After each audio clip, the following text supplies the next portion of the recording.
Boa noite.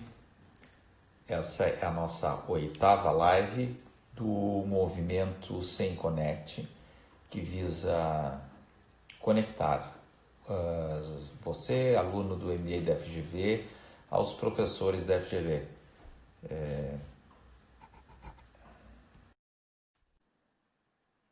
Então, estamos aqui agora aguardando o ingresso do nosso professor na sala. Ingressou na sala. Boa noite, tudo bem? Boa noite, Rodolfo, tudo bem? Como é que Ótimo. tá, tranquilo? Tudo perfeito, graças a Deus. Espero que esteja de boa saúde aí, a família tudo em paz, tudo tranquilo. 100%, graças a Deus. Que dá para falar tranquilo nesse momento, né? Pois é, Rodolfo. É uma situação onde todos estamos assim apreensivos, né, pelo que vai acontecer, não só com a gente, mas com os outros próximos também, amigos, parentes, né, e empresas também, por que não dizer, certo? Então, muita coisa que ainda é incerta para todos nós, é recente, e estamos aguardando e trabalhando para que esse desdobramento aí dos fatos ali e acontecimentos seja o mais positivo possível. E quando estamos falando das empresas, estamos falando dos amigos, dos parentes da gente, Com das certeza. pessoas que nos rodeiam, porque são uma atividade que sustentam elas e de que elas prosperam, né? Perfeitamente. Então, professor, olha só, estava contando o pessoal que já está entrando na sala, essa é a nossa oitava live, nós já tivemos 1.770 visualizações até agora, desde que a gente começou. Esse movimento chamado Sem Connect, ele visa aproximar os alunos, né, as pessoas que têm buscado a sua qualificação profissional junto ao SEM, junto à FGV, juntamente com os professores, com vocês, para que possa ter uma integração nesse momento, que a gente possa também chegar mais perto deles e trazer uma orientação, né, trocar alguma experiência, fazer uma reflexão aí sobre questões que podem auxiliar eles a enfrentar melhor esse momento, essa turbulência. Tá? Perfeito. Então, Perfeito. O pessoal está chegando hoje o tema aqui com o nosso professor, o Fernando Paes Moraes Nascimento, gestão de projetos em tempos de pandemia. Né? E aí depois eu vou querer que te explique se é possível, né, gerenciar um projeto em pandemia, porque desde que eu aprendi, um projeto tem início, meio e fim. Agora a gente não sabe se tem fim e onde está esse fim. Pois é. Aí a gente brinca, né? O início, meio e fim, ele vira início, meio e 98,5%, né? Mas não tem fim, 98,6%, 98,7%. Um dia acaba, a gente não sabe em que momento, mas acaba. Ou a gente decreta que ele terminou, né? Também, é possível. É possível. Vai chegar um momento que diz, bom, agora a partir desse momento terminou, né? Mais ou menos como uma tese de doutorado. A gente decreta que ela termina, porque nunca termina, né? Bom, para apresentar o professor aí, pessoal, ele é mestre em administração com ênfase em estratégia empresarial, especialista em gerenciamento de projetos, gestão estratégica da tecnologia da informação e metodologia do ensino superior e metodologia da pesquisa e extensão pela FGV. Especialista em administração global pela ISAG, Universidade Independente de Lisboa, professor do MBA da FGV, eleito como um dos melhores professores em gerenciamento de projetos da FGV, como CEO da N-Business, é assim que fala? N-Business? Isso.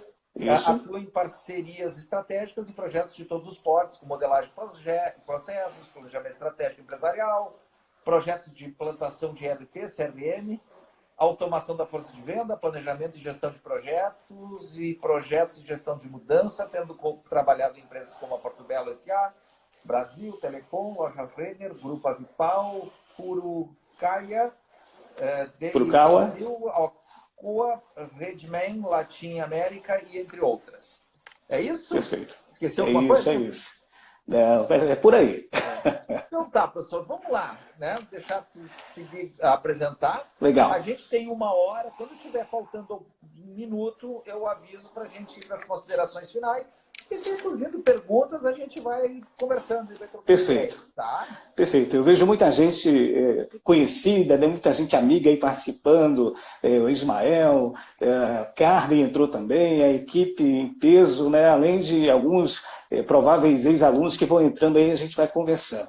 Então, como o Rodolfo diz, né, poxa, nós temos um assunto tão legal, tão bacana, e eu sou suspeito para falar a respeito, porque eu trabalho com isso, ganho a vida com isso, né?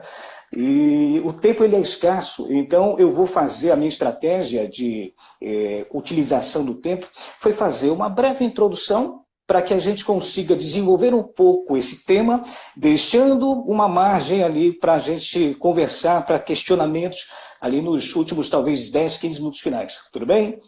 Então vamos conversar um pouco sobre isso. Gente, primeiramente é um prazer, uma satisfação estar aqui. São mais de 10 anos aí já de parceria com o pessoal do SEM FGV, e é o pessoal que está sempre na vanguarda ali, levando tanto para os alunos como trazendo para nós, professores, as melhores condições ali para que esse MBA aconteça da melhor maneira possível. Sempre deram um show, né, e parabéns para vocês por isso. É muito bom ter gente assim na FGV, tá certo? Então, Rodolfo e demais amigos, o que acontece é que se a gente analisa o contexto atual, né, até para a gente entender um pouco esse presente momento, como diz o Rodolfo, o que tem por acontecer, o que vai acontecer, é importante a gente buscar um pouquinho, voltar no passado, e a gente não precisa ir muito longe, não. Se a gente pegar cerca de 20, 25 anos no passado, amigo, 25 anos a gente está falando do quê? Final, ali da década de 80, início, meados da década de 80, né? 95 anos atrás. Pois é, 25 anos atrás, entrando um pouquinho na década de 80. Então, assim, início da década de 90, o que acontece é que no mundo, né, a gente tem ciclicamente uma série de inovações que promovem transformações. Isso na história é cíclico, né? Na gestão também é muito comum a gente observar esses movimentos. Se a gente parar para pensar, na década de 80, a gente começa a perceber a introdução da microinformática nas nossas organizações, certo, Rodolfo? Então, a gente que tem um pouco mais de tempo de rodagem ali, a gente observa que esse movimento ele é determinante. O surgimento da microinformática ele permite já um outro grau de discussão, automação, e aí começam a pipocar uma série de demandas. E com isso vem investimento, vem recursos, vem infraestrutura que é necessária, todo um custo envolvido por trás disso. Estamos falando de projetos, tá certo? E aí, se você avança um pouco na década de 80, esse negócio ele começa a tomar corpo, lá fora começa mais devagar e depois muito mais forte aqui no Brasil, a onda dos ERPs. Em paralelo à implantação dos ERPs, os sistemas de gestão integrados, empresariais, corporativos e robustos, né, a gente vê o nascimento ali da internet. Então, mais ou menos ali acompanhando esse movimento, tá certo? Da internet, surgiram ali, foram se aperfeiçoando os ERPs. A gente já está falando da década de 90. Então, quando a gente entra na década de 90, eu, em 95, tive contato com a internet, parece que foi ontem, né? Em 95, na universidade. Tive contato com a internet, fiquei fascinado, eu vi uma real possibilidade de uso de uma tecnologia, naquela oportunidade, naquela ocasião, para transformar alguma coisa, tá certo? Pensando na organização, eu comecei a imaginar como é que a gente poderia trazer aquilo para dentro das empresas para ganhar alguma coisa, evidentemente, além de dinheiro, né, em termos de agregação de valor. E aí eu comecei, ainda estudante, a apresentar, né, isso para as organizações. E eu nunca me esqueço que eu apresentei uma proposta, fui convidado a apresentar uma proposta de um site, né, para uma empresa de telecom, que na ocasião me perguntou o seguinte: Fernando, mas como é que é esse negócio? Explica melhor para a gente. E aí eu fui explicando, etc, desenvolvimento é assim, precisa disso e tal. Eu já estava falando em projetos. Olha só, década de 95, aliás, década de 90, por volta de 95, eu devia ter ali cerca de 18 anos, por aí. E eu já estava falando de projetos, sem saber que estava falando de projetos, né? E o pessoal começa a me questionar: poxa, que tipo de recurso você vai precisar utilizar? Mas que tipo de ferramental nós vamos precisar dispor para você? Eu dizia: poxa, são informações que eu vou precisar, são informações institucionais, porque nós não vamos ter e-commerce nessa primeira onda, e assim a gente começou a fazer as tratativas. Então, eu já estava falando de um projeto, sem ter noção de que estava falando de um projeto, e a outra parte do mesmo modo. Me ouvindo falar de projetos, sem ter também o entendimento de que aquilo era um negócio muito complexo, que merecia uma atenção especial e ser conduzido, né, com toda uma técnica, etc e tal.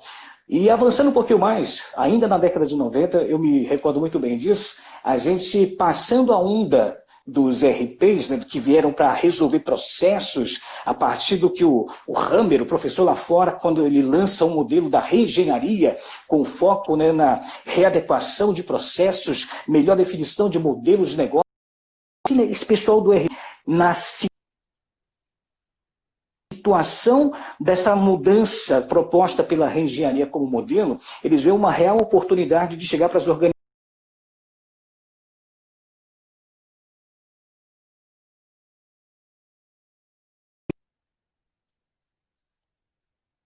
Então, todo mundo começa a ficar curioso, interessado em saber como é que isso funciona. Eu trabalhei mais de 25 anos com implantação de RPs, eu acompanhei muito bem esse processo. Então, assim, a gente conseguia entrar e com um projeto muito legal, a gente dava para a organização a condição de resolver todo o seu transacional.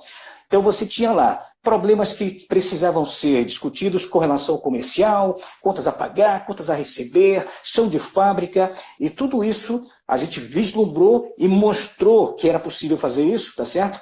Para as organizações, o atendimento de toda essa demanda transacional. E depois que isso foi sanado, porque foi sanado, né? As ondas vão acontecendo, olha só quanta coisa vai acontecendo.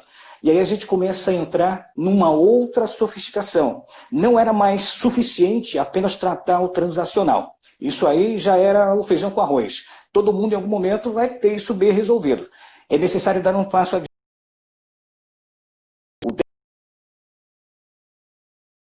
Aliás, Business Intelligence, né? E logo na sequência passa isso para um movimento que hoje a gente chama de Big Data, com cientistas de dados e tudo mais. Na verdade, a gente está falando de quê? De inteligência de negócio, inteligência competitiva. Isso começa a ser trabalhado lá atrás e é viabilizado, é possibilitado justamente pela implantação dos RPs. Muito bem. Então, se você pegar essa breve timeline, é bem breve, né? Olha quanta coisa interessante aconteceu. Então, se você olhar com carinho para esse movimento, né, histórico dentro de um contexto organizacional, são vários ciclos ali. Em paralelo a isso, aconteceram várias crises, né? Então aconteceu a crise de 2008, né, que foi logo depois da grande recessão, lá no início, né, da década, ali na década de 1920, né, foi colocada e julgada como a mais grave até então, tá certo? Então, se a gente analisar depois de 2008, nós passamos por isso. Depois de 2008, nós tivemos ali em 2014 um outro perrengue muito grande. Em 2014, para quem lembra, nós tivemos um ano fatídico. Eu não falo pela goleada do Brasil na semifinal com a Alemanha de 7-1, né? Esse todo mundo lembra, ninguém esquece. Mas eu falo de um ano turbulento que logo depois das eleições e de um governo reeleito, você começa a ter um monte de coisas acontecendo e pipocando. Então, o governo chega e diz, vai ter corte orçamentário, e isso impacta diretamente no andamento de uma série de iniciativas que vem em curso em um monte de companhias. Quem trabalha com a área pública, quem trabalha prestando serviços para a área pública, quebra. Um monte de gente quebrou, tá certo? E quando você percebe esse movimento, você diz assim, meu Deus, e agora? O que vai acontecer? Como é que eu vou pagar as contas? Isso falando como empresa, e depois como pessoa. Então você começa a ficar tenso, você começa a ficar nervoso, tem gente que se suicida, e isso gera um clima muito ruim, muito ruim mesmo. Só que a gente vai passando por isso. 2015, o negócio ainda está muito mal, 2016 ainda péssimo, 2017 a gente começa a vislumbrar uma melhora nesse cenário. E aí você começa a ter acenos, né, de FMI, você começa a ter projeções internas de que agora vai dar certo, Rodolfo. Então a gente vai conseguir, com uma tranquilidade maior, tocar o dia a dia, tocar a nossa vida. Então muita gente que tinha dinheiro, né? Então o dinheiro não tinha acabado, mas estava guardado. Muita gente que tinha dinheiro estava ali esperando para fazer o seu investimento. Só que como é que você vai investir, amigo, num cenário turbulento como era naquele caso em 2016, 2015 até 2017? Então muita incerteza, muita insegurança, risco alto.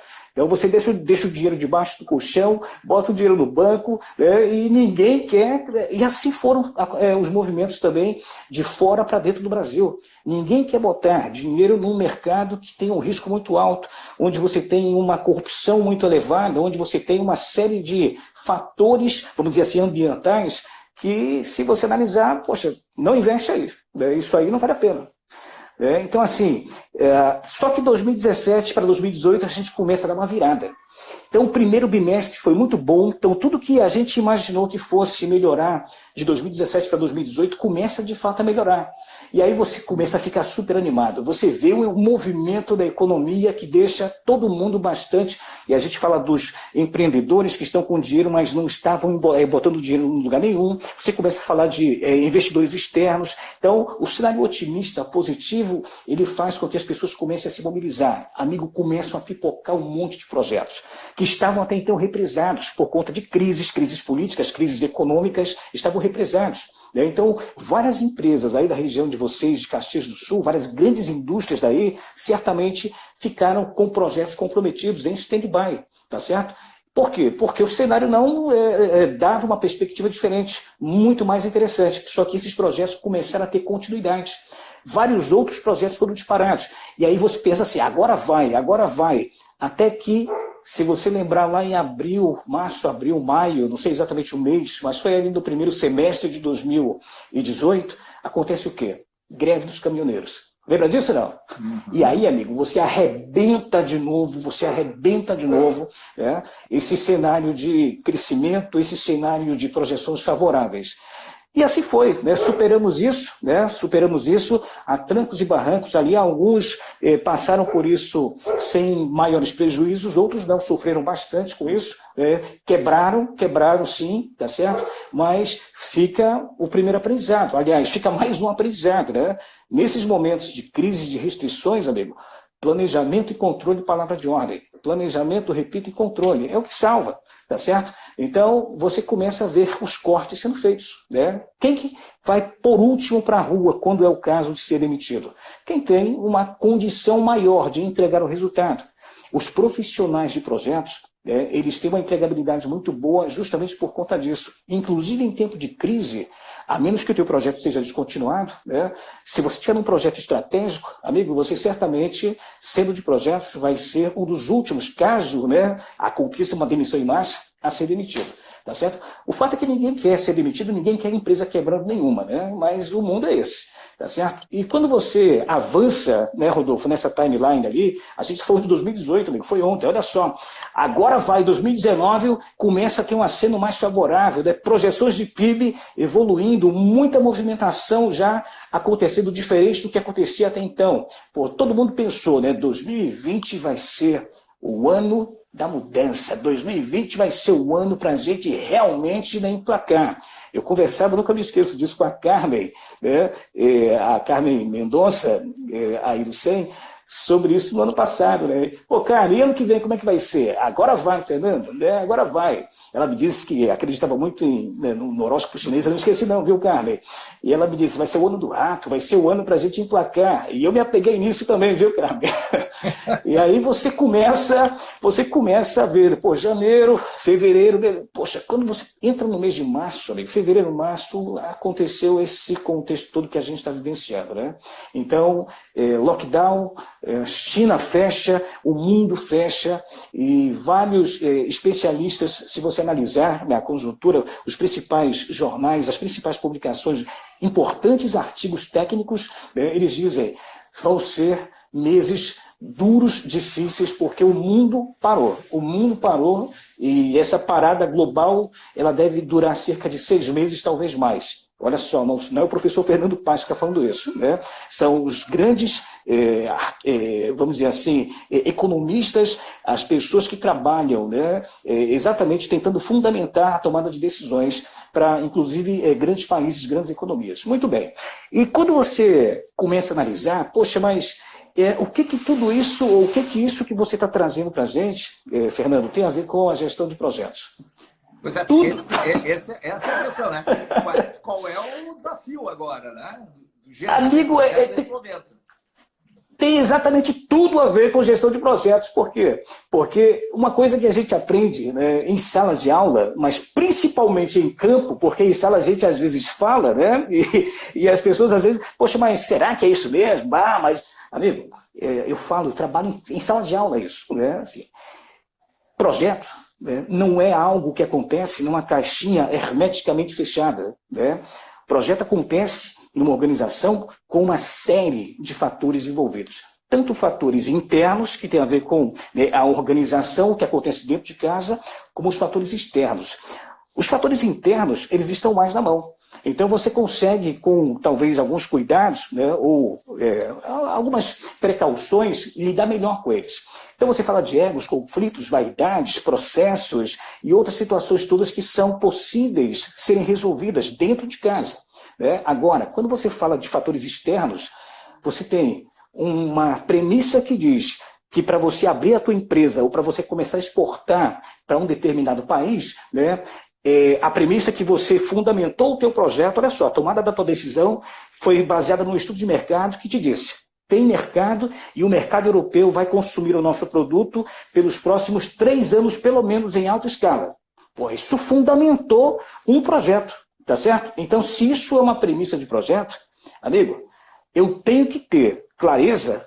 Eu, como planejador e como estrategista da companhia, quer dizer, não é o gerente do projeto, mas quem está acima do gerente do projeto, muitas vezes, quer dizer, a pessoa que define estratégia corporativa, tem que ter clareza que esse ambiente ele tem que ser monitorado constantemente, frequentemente, que essa premissa, caso altere alguma coisa no fator externo ali, pode ser uma mudança cambial, né? Pode ser uma restrição normativa daquele país que vai comprar em larga escala de você, isso vai te arrebentar. Primeiro como empresa, porque isso vai definir, ou foi definido na estratégia corporativa, e depois como projeto. Porque o projeto, eu sempre digo isso também, é muito legal compartilhar. Projeto é meio, projeto é ferramenta, projeto não é fim. Então, se eu tenho uma estratégia de orientar as minhas exportações, aliás, os meus produtos, 50% para exportação, amigo, projeto é algo que vai viabilizar que parte disso ou que isso aconteça, tá certo? Mas é meio, né? Não é você que vai definir estratégia corporativa.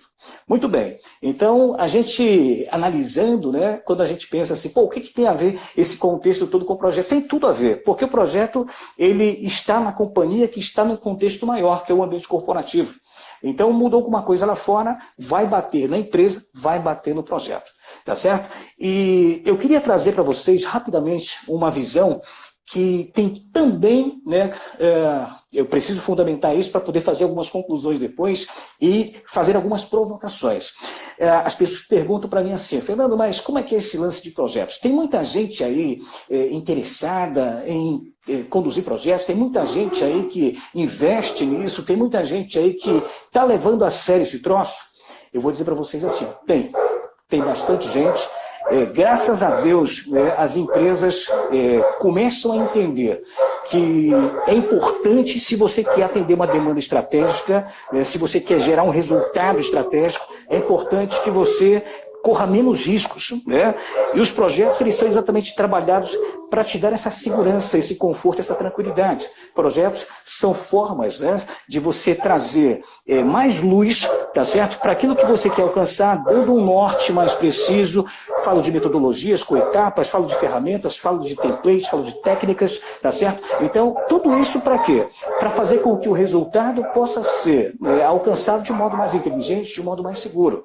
E quando você começa a pensar, mas isso me dá garantia, a certeza. Se eu fizesse essa bagunça aqui em casa. Tá dando para ouvir aí, né? Eu peço perdão. Peço perdão, né? Peço perdão. Mas. Não tem como, né? Pois é, mas o que acontece nessa discussão, né, Rodolfo, sobre a evolução aí dos projetos, né? Quando você fala assim, poxa, mas, Fernando, eu estou ouvindo falar muito de métodos ágeis, de projetos ágeis, como é que é essa história? Isso aí resolve mesmo? Eu digo assim, ó, não interessa se o teu projeto vai ser ágil, não interessa se a tua metodologia vai ser preditiva, se vai ser adaptativa. O que interessa é o seguinte, você tem que ter capacidade de dar resultado. Esse é o ponto, tá certo? Então, independente da ferramenta que você escolher, independente do atacante que você botar, não interessa se ele vai fazer gol com a perna direita, se ele vai fazer gol com a canhota, interessa que ele bote a bola na rede. Não é isso? Então, o projeto é isso. O projeto tem muito disso também nessa discussão atual. Então, se você olhar um pouquinho para trás nessa discussão de gestão de projetos, projetos, e é importante fundamentar isso para que a gente faça algumas conclusões, tá? Então me permita aí um minutinho só de explanação. Questionamentos diversos surgem nesse sentido, né? Mas eu devo adotar uma metodologia mais ágil, professor? O que o senhor acha disso? Eu vou te dizer assim, ó. Cerca de 40 anos atrás, falando de projetos, nós tínhamos no mundo, né, uma série de movimentos.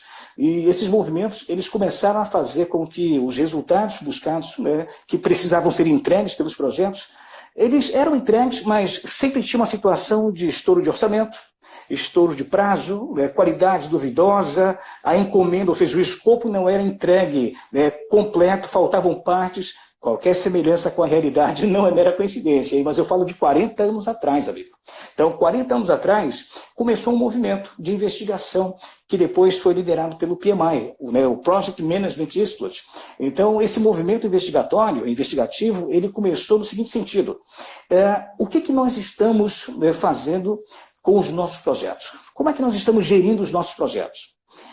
E aí o pessoal começa a levantar alguns questionamentos que eu considero um deles bastante inteligente e super pertinente. Para onde é que nós estamos olhando? Nós estamos sabendo para onde olhar? E Rodolfo, né, e demais amigos, adivinhem para onde que se olhava, né, até então? Para onde que se levantava o chicote para cobrar, né, das equipes? Custo, prazo, ou seja, o tempo necessário para que a coisa acontecesse, e a entrega do escopo com o mínimo de qualidade, né, segundo a encomenda foi definida para atender a tal demanda. Ou seja, de novo, a gente está falando de um monte de empresas que trabalham ainda assim hoje em dia. Só que há 40 anos atrás se concluiu, só isso, Rodolfo, não é suficiente. Se você olha só isso de forma estanque, você não tem como, quando acontecer um evento externo, tipo uma pandemia como essa, não tem como nem sequer, né, ter algum tipo de tempo de resposta, porque você não olha para o ambiente externo, você olha para o escopo, você olha para o prazo e você levanta o chicote para cobrar que isso seja feito segundo o orçamento definido.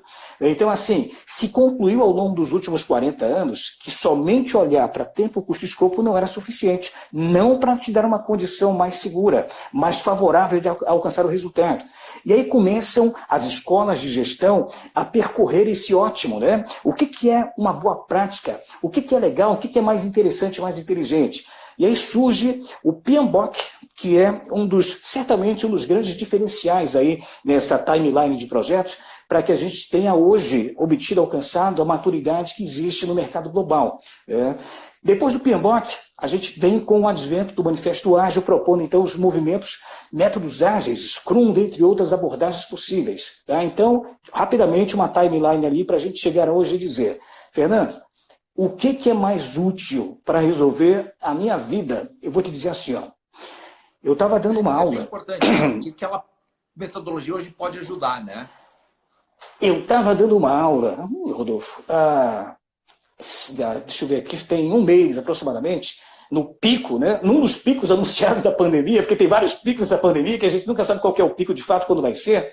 Mas eu tive a oportunidade, a felicidade de dar uma aula já no movimento de transformação digital. Olha só, projeto, né? A FGV, ela conseguiu viabilizar o atendimento de toda uma gama de alunos e professores, rede conveniada, movimentando, né, internamente uma infraestrutura, mobilizando pessoas e dando a todos nós a condição de fazer com que as aulas pudessem acontecer de forma presencial, abre aspas e fecha aspas, mas suportada por tecnologia, ou seja, remotamente, né? E esse foi um meio inteligente, interessante e que está dando super certo, né? Eu dei vários módulos assim já e os feedbacks são muito bacanas. E eu estava dando uma aula onde uma aluna chegou para mim e disse assim, ó, professor, eu sou a diretora administrativo-financeira de um hospital aí da região de Porto Alegre, próximo a vocês, né? E esse hospital, né, nós temos um projeto nesse momento muito desafiador. Prazo chinês, ela brincou comigo, né? Porque China é para ontem, né? Os caras conseguiram construir um hospital gigantesco em menos de um mês lá, amigo, né? Então, assim, o nosso caso aqui também é prazo chinês. E ela me dizia assim, ó, nós temos 30 dias para construir 2 unidades, né, de internação de pacientes com Covid, com leitos assim assado, preparados para recebê-los, com respiradores, etc, etc. Amigo, eu olhei para ela e disse assim, mas vocês têm 30 dias para fazer isso? E ela me disse, prazo chinês, professor. E ela me disse, esse projeto ele já está em andamento, chegando próximo já do final. E eu perguntei, e como é que está acontecendo? Está dando certo? Sim, está dando certo. que vocês estão utilizando como metodologia? Ela me disse, professor, é uma mescla de um monte de coisa. A gente está utilizando PMBOK, a gente está utilizando métodos ágeis, a gente está utilizando a nossa capacidade de fazer acontecer para entregar aquilo que está todo mundo esperando, professor, que é uma infraestrutura para receber pacientes que estão ou que estarão em situações de criticidade, de gravidade. Né? Então, assim, Rodolfo e demais amigos, olha a profundidade que tem por trás disso. Né? No final das contas, amigo, o que fez a diferença não foi a metodologia A, não foi a abordagem B, foi a motivação que as pessoas tinham ali, né, por saberem que não estavam empilhando tijolos, que estavam construindo, né, alas para atenderem possíveis pacientes, quem sabe, uma pessoa da família, né, um amigo, etc. e tal. Então, assim, isso faz a diferença, as pessoas fazem a diferença. Então, com inteligência, né, a gente consegue correr atrás e fazer acontecer. Agora, evidentemente que as abordagens metodológicas, as técnicas, as ferramentas, elas estão aí para serem empregadas e para nos auxiliarem. Com certeza absoluta, a nossa capacidade de fazer a adaptação é que vai fazer a diferença. Então, muita gente me pergunta, mas você gosta mais da bandeira A ou da bandeira B? Eu digo assim, ó, depende de cada caso, amigo. Né? Às vezes, se eu estou trabalhando numa empresa onde o dono é Inter, eu tenho que vestir a camisa vermelha. Se o cara é gremista, eu tenho que vestir a camisa azul. Eu gosto dos dois, amigo. Então, assim, a nossa capacidade de adaptação, ela tem que ser assim, colocada de modo inteligente, tá certo? Para que a gente consiga, quando necessário, fazer o troço acontecer da melhor maneira possível com os recursos que nós temos. Isso é interessante, é bacana a gente frisar também. Nem sempre você, como gestor de projeto, vai ter as melhores ferramentas ou vai ter a possibilidade de dispor da melhor infraestrutura, do melhor profissional, da melhor equipe para trabalhar com você. E mesmo assim você vai ter que fazer acontecer. Né? Isso é esperado de nós como gestores. Então, assim, essa situação a gente acompanha com muito interesse. Eu, particularmente, sou um cara apaixonado, fascinado por projetos, e eu vejo uma série de coisas acontecendo, né, onde esse efeito da pandemia, ele faz que, por um lado, algumas coisas realmente nos deixem assim de queixo caído.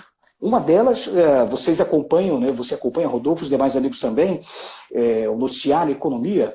Eu tenho vários amigos, inclusive muita gente que foi aluno meu, tá? Alunas também, do Vale do Paraíba, a região de São José dos Campos, Taubaté, e a gente via que estava sendo costurada uma fusão, né, da Embraer, bilionária, com a Boeing. Né?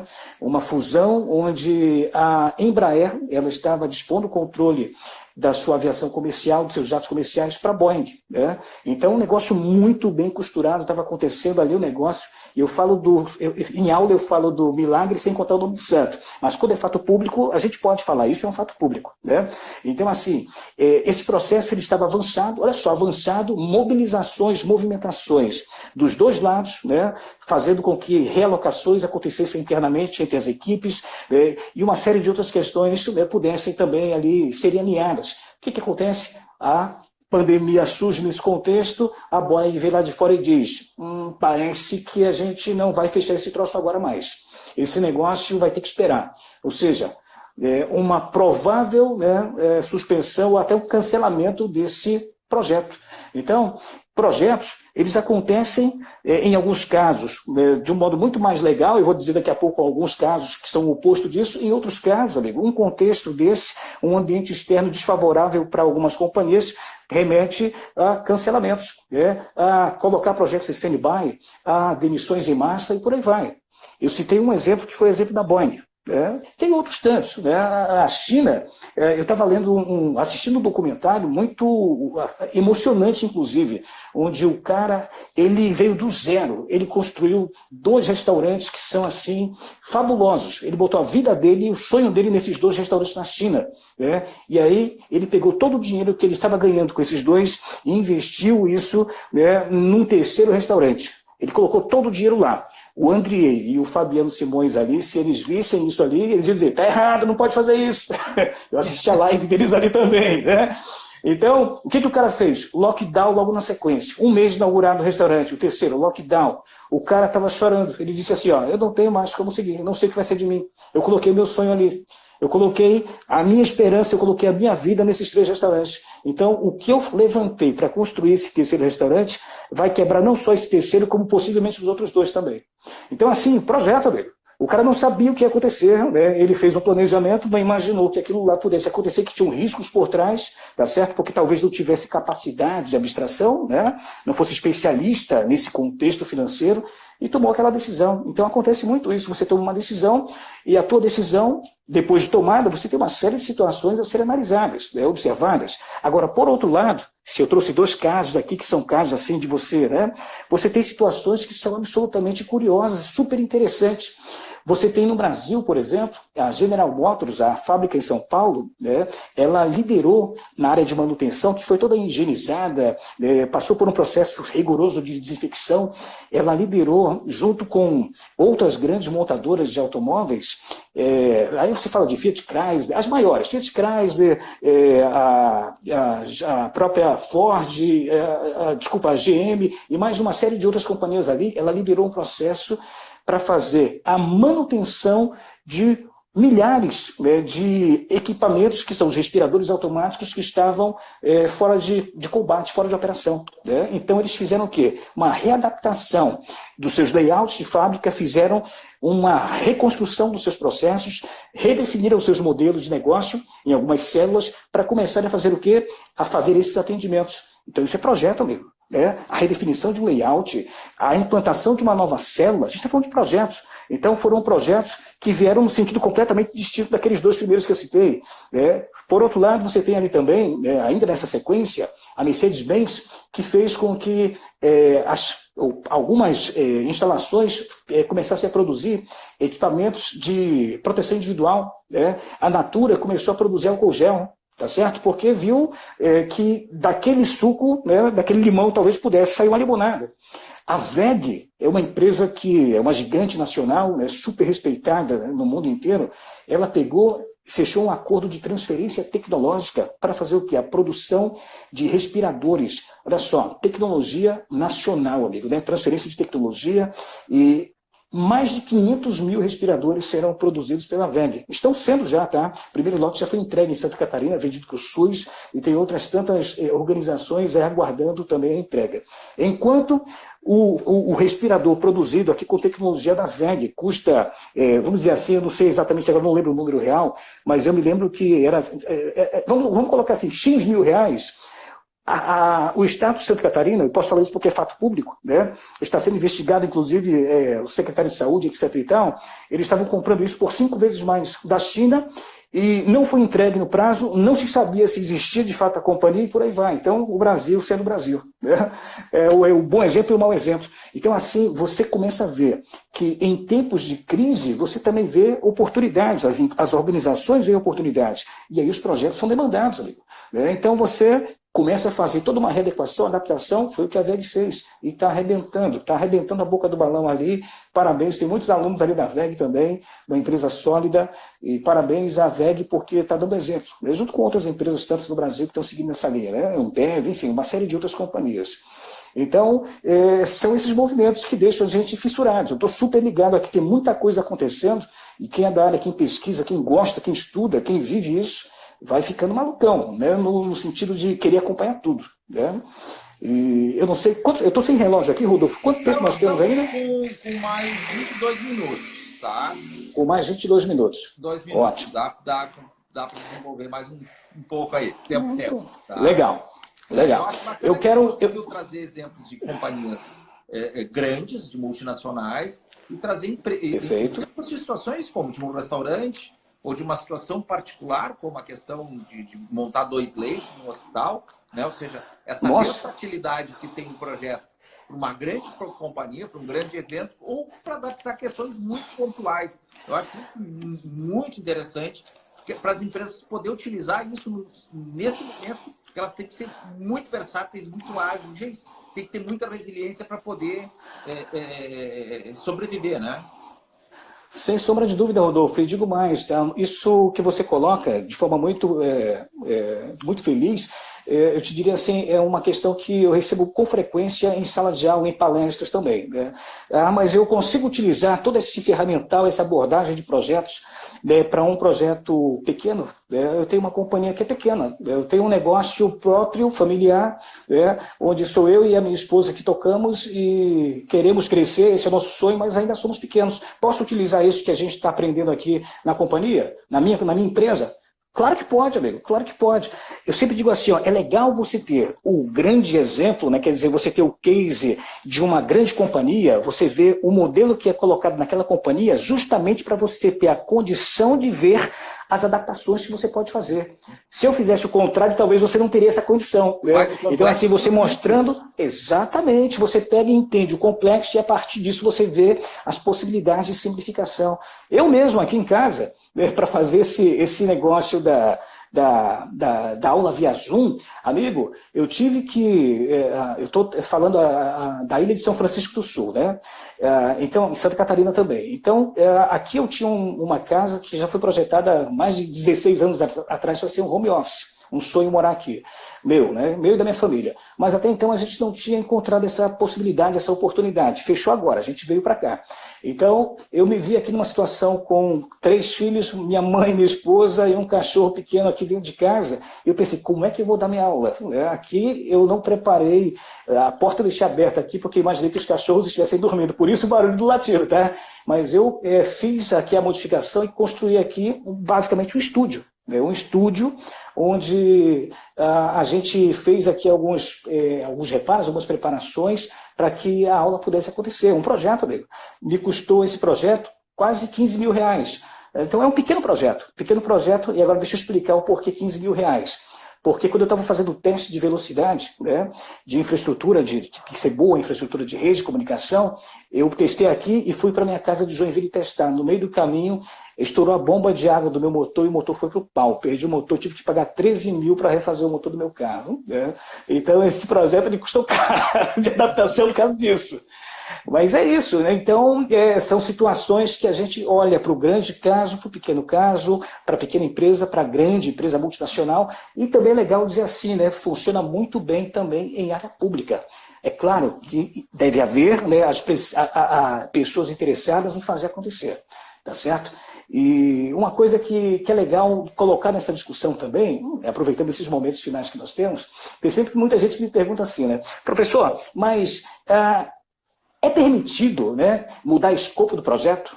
É permitido a gente fazer a alteração do escopo do projeto? Qual que é a sua opinião, professor? Fernando Paes, né? O senhor acha que, né, o gerente do projeto ele tem que brecar o escopo ou o escopo está na mão dele ser alterado ou não? Eu digo assim, amigo, é só você olhar para o exemplo que eu acabei de dar aqui, né, vamos pegar aqui da VEG. Né? Da VEG. Né? O cara estava lá, todo mundo focado em outras estratégias. Teve uma restrição, tá certo? Uma escassez, certamente, de demanda para os produtos deles, os caras se reinventaram a toque de caixa, pegaram o orçamento, redistribuíram em outras situações, modificar quantos projetos lá não devem ter sido interrompidos, ou suspensos, ou modificados, não é isso? E quantos não nasceram a partir disso? Então, o escopo do projeto mudar ou não mudar, amigo, isso é uma discussão muito menos inteligente do meu ponto de vista. Escopo congelado, não sei o quê.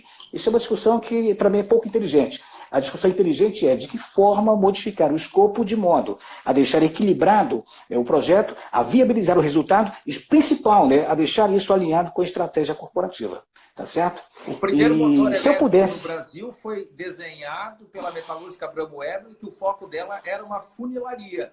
Isso só foi feito em função do embargo que havia na Segunda Guerra Mundial. Se não fosse fazer um motor aqui, não ia ter motor para tocar a indústria. Então, pegaram um motorzinho alemão, desmontaram, redesenharam e começou a fazer motor. Uma situação muito semelhante agora, ou seja, tu tem uma situação intransponível que tu tem que buscar saídas. E lá nós falávamos em projetos, nós estamos falando da década de 40. Rodolfo, por isso a gente começou aquela fundamentação lá atrás, né? No começo dessa nossa conversa, falando exatamente sobre isso. Isso é cíclico, amigo. Isso é até lugar comum, dizer assim, as crises vão e vêm, né? Tá certo? Mas é fato isso, né? Então, o outro fato é que a gente pode aprender com isso, né? E a gente pode encontrar novos caminhos. Agora, alguns pontos que eu acho legal para a gente fazer então esse fechamento, depois a gente abre para eventuais questionamentos. Eu queria colocar para você vocês, se eu puder dar algum tipo de contribuição nesse sentido, né? É muito importante, tá, pessoal que está ouvindo agora, assistindo, para quem trabalha com projetos, para quem está pensando em como fazer, como tomar um cuidado talvez um pouco maior nesse momento, por conta de tudo que está acontecendo, eu diria assim, ó, foco, além do ambiente interno, que a gente falou que é importante, sobretudo no ambiente externo. Essa é uma dica de ouro. Cuidado com o ambiente externo. Não feche os olhos para o ambiente externo. Acompanha, mas acompanha mesmo. Tá certo? Outra dica. Não adianta você pensar em cortar, demitir, porque daqui a pouco, amigo, o país vai entrar numa situação que está acontecendo nesse momento no Líbano. O pessoal está indo lá tocar fogo em tudo. Incendiar quebradeira, então, não resolve. Né? Então, assim, tem que sobreviver a empresa, mas tem que sobreviver todo mundo junto. Né? É claro que a gente sabe que é difícil equalizar tudo isso, mas é importante a gente pensar em que não adianta só você sobreviver. Né? Então, o ser humano, em tempos de dificuldade, ele pensa, né, na sobrevivência dele próprio e depois do princípio da sobrevivência da espécie. Então tem que salvar você e tem que salvar quem está junto contigo, senão vai para o pau, tá certo? Outra coisa, cuidado com o ecossistema estratégico, com toda a cadeia produtiva. Né? Se você se salva, mas se os teus fornecedores estratégicos quebram, né, é o que está acontecendo com vários fornecedores da Embraer, já que eu citei a Embraer, além de outras companhias pelo Brasil, nesse momento, muita gente quebrando. E aí? E quando retomar, amigo? Porque vai retomar. Né? O que acontece? E os teus pedidos que já estão colocados? Como é que tu vais atender? Então, quer dizer, é uma coisa delicada, é difícil. Né? E um último ponto, né, nesse momento que temos aí para fazer esse fechamento e abrir para as conversas, para os diálogos, para os debates, eu diria assim, ó, a exemplo do que foi colocado, né, na situação do hospital que entregou 2 unidades ali para fazer atendimento de pacientes com Covid, ali em Porto Alegre, né, que eu citei, da VEG, que fez em tempo recorde, 30 dias, toda a modificação para entregar o primeiro lote, tá certo, de respiradores tão necessários e importantes para atender um monte de gente pelo Brasil. Eu diria assim, ó, é importante você trabalhar a motivação. É importante demais você trabalhar nas equipes a motivação. Se as pessoas entendem o porquê, se elas entendem o que existe por trás daquele projeto, daquelas ações, daquelas tarefas que elas estão executando, é muito, muito mais provável que elas se motivem, que elas não fiquem resistentes e talvez você consiga até conquistar o engajamento desse time todo. Então, o Frankel dizia lá, quando entrevistado, depois ali que ele sobreviveu dos campos de concentração em Auschwitz, como que ele fez para sobreviver na toda aquela peleja que ele era submetido, aquela provação que ele era submetido. E o Frankel era um judeu, ele disse depois assim, ó, eu me espelhei na esperança, na fé, pelo reencontro com a minha esposa, com a minha filha, que foram separadas de mim na época da guerra, nos campos de concentração. Então eu fui colocado a muitas provações, fui submetido, muitas humilhações, mas quem tem um porquê, palavras dele, suporta qualquer como. Então, se você dá algo maior para a pessoa se apegar, você certamente vai deixar de ter peões colocando tijolos, não é isso? E vai ter guerreiros ali construindo uma célula de sobrevivência, talvez, inclusive para que nós possamos ser atendidos. Deus queira que não, mas quem sabe. Então, isso pode fazer realmente uma grande diferença, aí, falando de trabalho em equipe e liderança. Tá certo? Então, como o nosso assunto é muito amplo, Rodolfo, tem muita coisa bacana para discutir, mas o nosso tempo é escasso, eu me organizei para deixar um pouquinho, pelo menos, de tempo para abrir para os debates, para as perguntas, para as contribuições. Legal. Então, vamos fazer o seguinte, enquanto não rola nenhuma pergunta aqui, eu vi que tu deixaste um plano de continuidade, um documento, Okay. Com diversas questões que fazem uma orientação para as empresas como elas administrarem esse momento de pandemia e focando na continuidade das suas atividades. Poderia comentar um pouco sobre esse documento, que depois o pessoal, quando terminar a palestra, pode baixar ele, pode ter acesso a esse documento? Claro, amigo, esse documento é muito legal a tua pergunta, porque o pessoal que estava organizando, essa live, me pediram assim, Fernando, a exemplo dos outros professores que a gente está tendo todo um cuidado especial para o nosso público de levar um conteúdo de qualidade, né? Eu queria que você desse para a gente um artigo teu, ou alguma coisa escrita por você. Aí eu pensei, refleti um bocado. Eu tenho livros escritos, publicados, está nessa área de projetos, mas eu acho que não vem ao caso colocar uma coisa minha nesse momento que a gente está buscando a colaboração, né, pensando em algo maior, né, ou bem maior, tá certo? Então, assim, eu coloquei um documento que foi extraído por mim, fiz uma pequena modificação, coloquei lá, portanto, todo o crédito, mas um documento da Deloitte Consultoria, uma empresa absolutamente séria, né, de consultoria, uma grande consultoria global, tá certo? Onde eles colocam assim, as 10 ações para que você consiga passar por esse período de pandemia, que foram desenhadas, discutidas, que foram definidas a partir de experiências com outras crises, observe só, com outras crises, tá certo? E situações muito semelhantes a essas que nós estamos vivenciando nesse momento.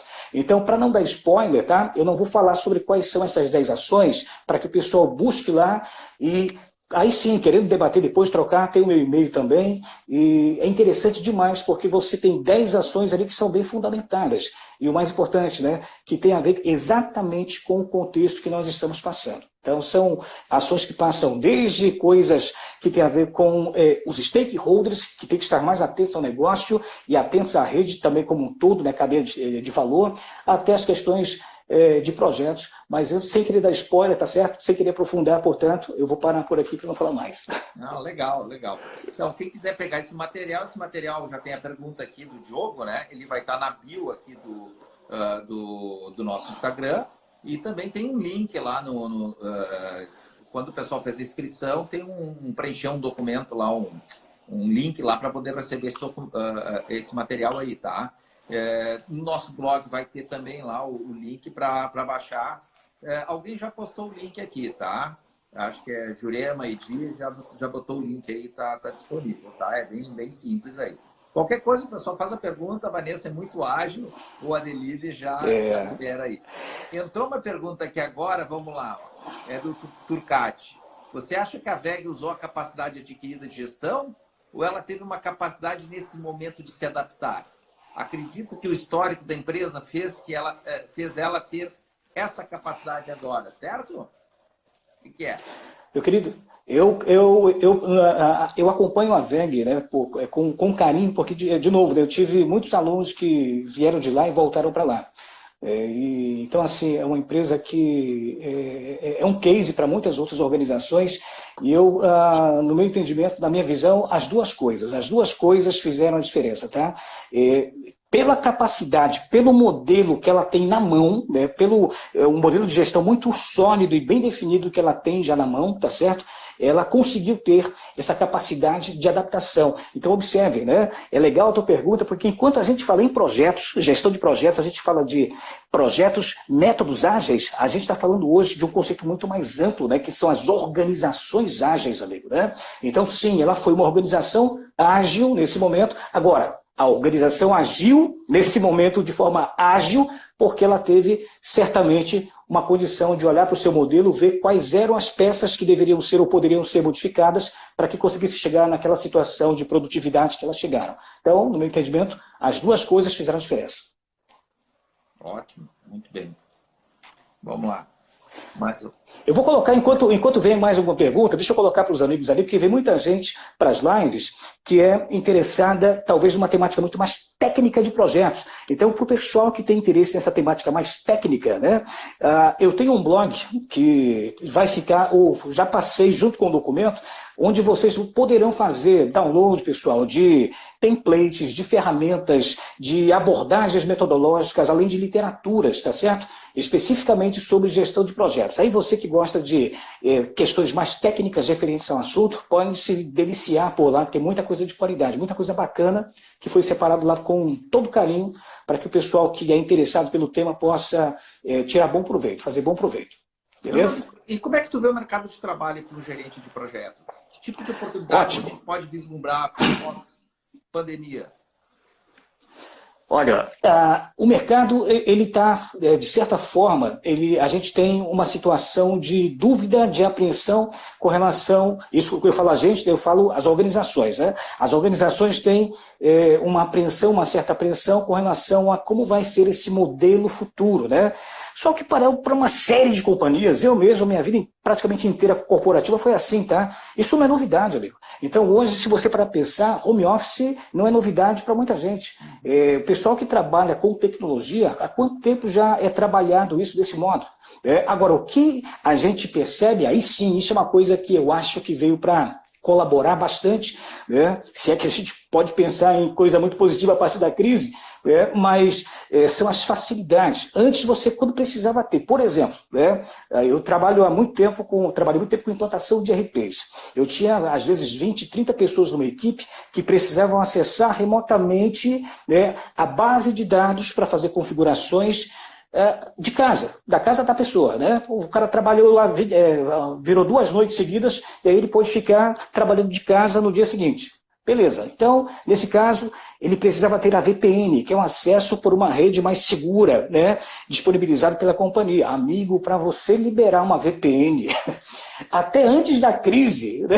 Para você pedir uma VPN, era um protocolo, assim, era muito difícil. E quanto mais, olha só, quanto maior a companhia, mais protocolos de segurança, né, são necessários, mais difícil, portanto, era. Veio a pandemia, o que a gente fez? A gente viu acontecer o quê? O pessoal destruiu essa barreira protocolar, não é isso? E aí, com essa destruição, rapidamente o pessoal conseguiu alocar todo mundo para trabalhar remotamente. Então, de novo, a empresa sendo ágil. Né? A empresa sendo ágil. Então, assim, essa situação do home office, né, que é um dos pontos que é um ponto de dúvida para muita gente, eu vejo como algo positivo, não vejo como algo definitivo, quer dizer, definitivo não, perdoe, não vejo como a única maneira. Eu acho que é mais um que vai se consolidar. Vai migrar tudo para home office?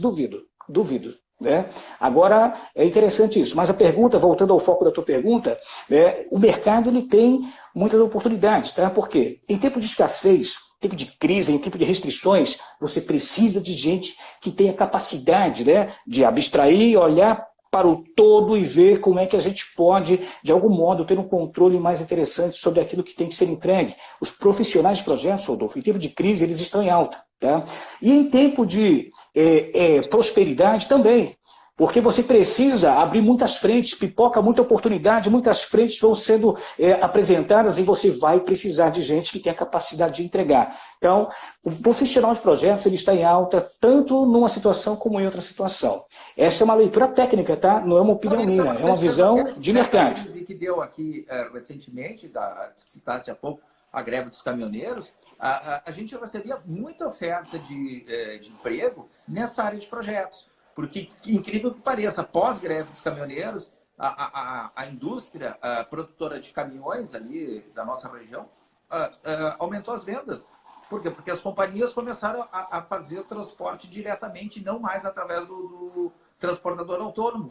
Né? Então, ou seja, eles estão gerando oportunidades também. Né? Sim, sim. E uma coisa importante também para quem se interessa por projetos, né?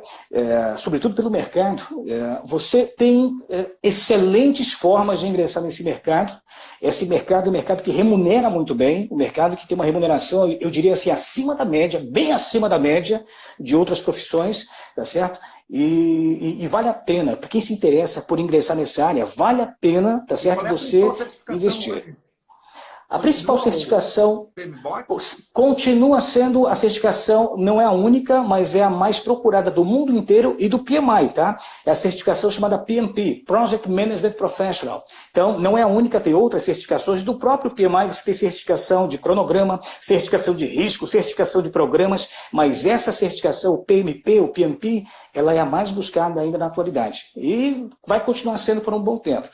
Mas e as abordagens ágeis? Também vão ter cada vez mais o seu lugar. Né? Mas eu acredito muito naquilo que eu vim debatendo ao longo da exposição. Né? Eu acredito muito em você fazer, dependendo sobretudo da área, uma conjunção, uma composição, o uso de forma mais híbrida, né, dessas duas abordagens. Então as coisas, em muitos casos, em muitos pontos, elas são complementares e não excludentes. Então vale a pena a gente entender para saber como fazer esse casamento, essa adaptação. Maravilha. Okay? Professor, nós estamos entrando agora no nosso último 1 minuto e meio final, tá? Eu quero já agradecer a audiência aqui da equipe aí, dos alunos, do pessoal que vem nos acompanhando. Semana que vem a gente vai ter novas lives aí, o pessoal nos acompanha, né? A gente está divulgando não só os nossos eventos, mas também os webinários da FGV. Tem muito conteúdo, tem muito material muito interessante, importante o pessoal acompanhar.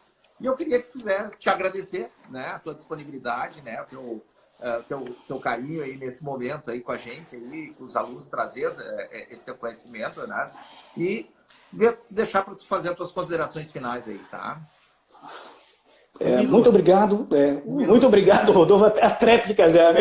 Muito obrigado, Rodolfo, Carmen, Ismael, né? A Vanessa, que movimentou bastante aí junto comigo. Então, assim, muito obrigado pela oportunidade e, assim, essa parceria, ela vai passar pela crise, a gente vai deixar a crise para trás e vamos levar isso adiante. E para quem tem interesse, né, no MBA de Gerenciamento de Projetos da FGV, que é um excelente caminho para você buscar esse mercado, e está em dúvida assim, ó, mas eu vou esperar passar isso, né, porque não acredito muito nessa modalidade do Zoom. Gente, bobagem. A gente está arrebentando e o modelo é muito bom, é muito legal. A ferramenta é excelente e você ainda tem as aulas gravadas ainda para você, em caso de dúvida, poder recorrer. Grande abraço, Rodolfo, todo mundo. Fiquem com Deus e saúde para todos nós. Obrigadão, professor. Nos encontramos em breve. Valeu, meu querido. Tá? Obrigado a todos. Com certeza. Noite.